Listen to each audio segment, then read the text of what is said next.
अगर आपके पास गाड़ी है तो आप अपनी गाड़ी का मेंटेनेंस रखने के लिए बहुत सारी चीजें करते होंगे, जैसे कि उसका इंजन ऑयल हो गया, साथ में कूलेंट हो गया, और भी कई सारी ऐसी चीजें होती हैं इंजन में कि जो आप हमेशा से उसका केयर रखते हैं, क्योंकि आपकी गाड़ी हमेशा अच्छी चलती रहे। और अगर कोई भी प्रॉब्लम आती है तो उसे तुरंत आप रिपेयर भी कराते हैं। पर यहाँ पे मैं आपको एक चीज बता दूं कि हम कितनी भी अपनी गाड़ी का ख्याल रखते हैं, इंजन एकदम बढ़िया टकाटक रखते हैं, लेकिन इन सारी चीजों के बीच में एक चीज ऐसी है कि जिसे हम बार बार मिस्टेक कर देते हैं, उस चीज को बार बार भूल जाते हैं, या फिर जानबूझ के मान लीजिए, या फिर किसी के कहने सुनने में आके उस चीज को इतना डिले कर देते हैं कि जिससे वो बहुत ही ज्यादा कभी ना कभी प्रॉब्लम खड़ी कर सकती है। तो जी वो चीज है आपकी गाड़ी में गियर ऑयल। अब देखिए, जैसे आप सभी को पता है कि आपकी गाड़ी में इंजन ऑयल गिरता है, गियर ऑयल गिरता है, कूलेंट गिरता है, ब्रेक ऑयल गिरता है, ये सारे लिक्विड्स गाड़ी में गिरते हैं, और ये सारे लिक्विड्स गाड़ी में गिरते हैं और इससे गाड़ी बहुत ही अच्छी स्मूथ चलती है, क्योंकि ये सारी चीजें गाड़ी के लिए बहुत ही ज्यादा एसेंशियल हैं। हर ऑयल ले लो, हर एक कूलेंट ले लो, वो जहां पे भी गिरता है वो अपना काम बखूबी करता है।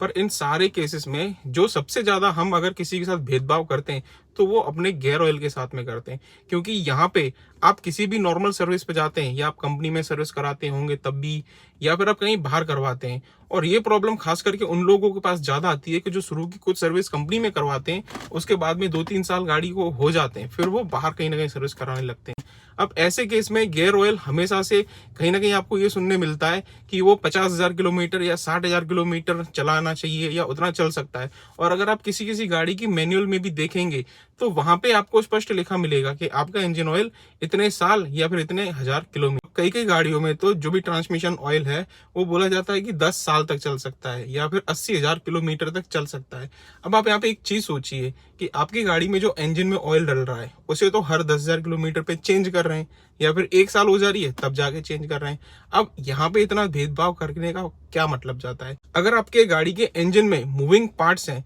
तो साथ ही साथ में जो भी ट्रांसमिशन सिस्टम है, यानी जो भी गियर बॉक्स है, उसमें भी तो इतने सारे मूविंग पार्ट्स हैं, क्या उनको फ्रिक्शन नहीं लगता होगा? आपने जरूर से देखा होगा कि अगर आपके सामने कभी भी गियर बॉक्स में से ऑयल चेंज हो रहा है तो वहां पे नीचे से जो ड्रेन नट निकालते हैं वहां पे एक मैग्नेट टाइप का लगा होता है, जिसपे सारे आयरन पार्टिकल्स चिपक जाते हैं, ताकि वो आपके गियर के बीच में आगे फ्रिक्शन ना बढ़ाएं और गियर बॉक्स को खत्म ना करें। यानी वो जो पार्टिकल्स होते हैं वो होते तो आगे उसी मेटल के हैं जो गियर बॉक्स के अंदर रन आउट कर रहे होते हैं। तो सीधी सी बात है, फ्रिक्शन का सिस्टम वहां पे भी होता है। अब आप मान लीजिए कि किसी गाड़ी के किसी मैनुअल में 50,000 किलोमीटर लिखा है, या फिर 60,000 किलोमीटर लिख रखा है। अगर उस ऑयल को आप तब जाके चेंज करते हैं तो उसकी क्या ही औकात बनती होगी कि वहां पे वो अच्छी तरह से फ्रिक्शन को रोक पाए, मतलब जो भी फ्रिक्शन से होने वाले डैमेजेस हैं उनको रोक पाए। तो अगर इस समय पे आप वो ऑयल निकालते हैं तो पूरा एकदम स्लज के जैसा निकलता है, और साथ ही साथ में उसकी क्वालिटी भी इतनी डिग्रेड हो जाती है उस समय पे आके कि वो बिल्कुल ही आपकी गाड़ी को सही से नहीं रख सकता है। अगर ऐसे में जो गियर बॉक्स अगर ज्यादा खराब हो जाता है तो कई बार पूरा गियर बॉक्स भी डाउन करना पड़ता है, नया गियर बॉक्स लगाना पड़ता है, या फिर उसको रीअसेंबल करना होता है, और इसका जो फटका लगता है वो ऑयल के मुकाबले इतना ज्यादा होता है, काफी ज्यादा होता है। तो जब भी आप अपनी गाड़ी की सर्विस करते हैं तो 1 या 2 सर्विस के बाद में अपनी गाड़ी में जो भी गियर बॉक्स है उसका भी ऑयल चेंज करके देखो। आप अगर यूं ना सोच के देखिए कि नहीं 60,000 किलोमीटर चलाना है, अब वो जो 60,000 की लिमिट उसकी रखी जाती है, कहीं ना कहीं कंपनी गलत नहीं है अपनी जगह पे, वो उसकी मैक्सिमम लिमिट रखी जाती है। अब यहाँ पे आप एक एग्जाम्पल के तौर पे ये समझने की कोशिश करें कि कोई इंसान जैसे अगर मान लीजिए 20 साल की उम्र पे है तो उसकी काम करने की क्षमताएं ज्यादा होंगी, 30 साल की उम्र पे है तो और भी अच्छी तरह से वो काम कर पाएगा, यहाँ तक कि 40 साल तक भी वो अच्छी तरह से काम कर पाएगा। पर जैसे जैसे एज बढ़ती जाएगी, 50 होती जाएगी, 60 होती जाएगी, 70 होती जाएगी, वहां पे उस इंसान की वर्केबिलिटी कम हो जाती है। सीधी सी बात है, हम बूढ़े होने लगते हैं। तो उसी हिसाब से अगर ये इंजन ऑयल या फिर कोई भी आप मान लीजिए जैसे गाड़ी में पड़ने वाले लिक्विड्स होते हैं, अगर उसको एक लिमिट से ज्यादा अगर रखते हैं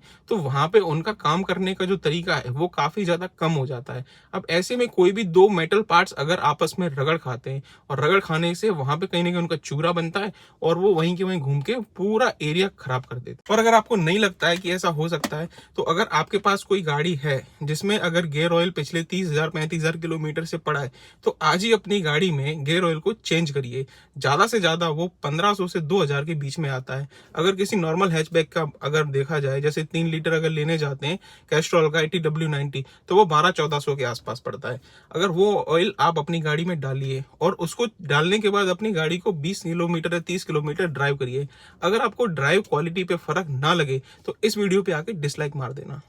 तो इस वीडियो का मेन मोटिव यही है कि आप अपनी गाड़ी में जैसे और सारी चीज़ों का ख्याल रखते हैं, जैसे कि इंजन ऑयल हो गया या फिर कूलेंट हो गया, तो साथ ही साथ आपकी गाड़ी में जो भी गियर ऑयल है, उसका भी उतना ही ध्यान रखना ज़रूरी है। ऐसा कोई ज़रूरी नहीं है कि आप उसको 60,000 किलोमीटर वहाँ पे रखा है, तो उसको खींचते रहिए 60,000 किलोमीटर पे। अगर आपकी गाड़ी केवल 25-30 हज़ार तक ही चली है और ऐसे में अगर आप अपने सामने ऑयल चेंज कराते हैं, तो आप देखना, आप देख के खुद धोखा खा जाएँगे कि इतना गंदा ऑयल इतने दिन से हम चला रहे थे यहाँ पे, तो और इतना और चलाते रहते तो क्या दिक्कत पड़ती। तो ये बड़ी छोटी सी पर काम की जानकारी थी। कैसी लगी आप कमेंट बॉक्स में ज़रूर बताना और साथ ही साथ मेरे इस चैनल को सब्सक्राइब किए बिना मत जाना।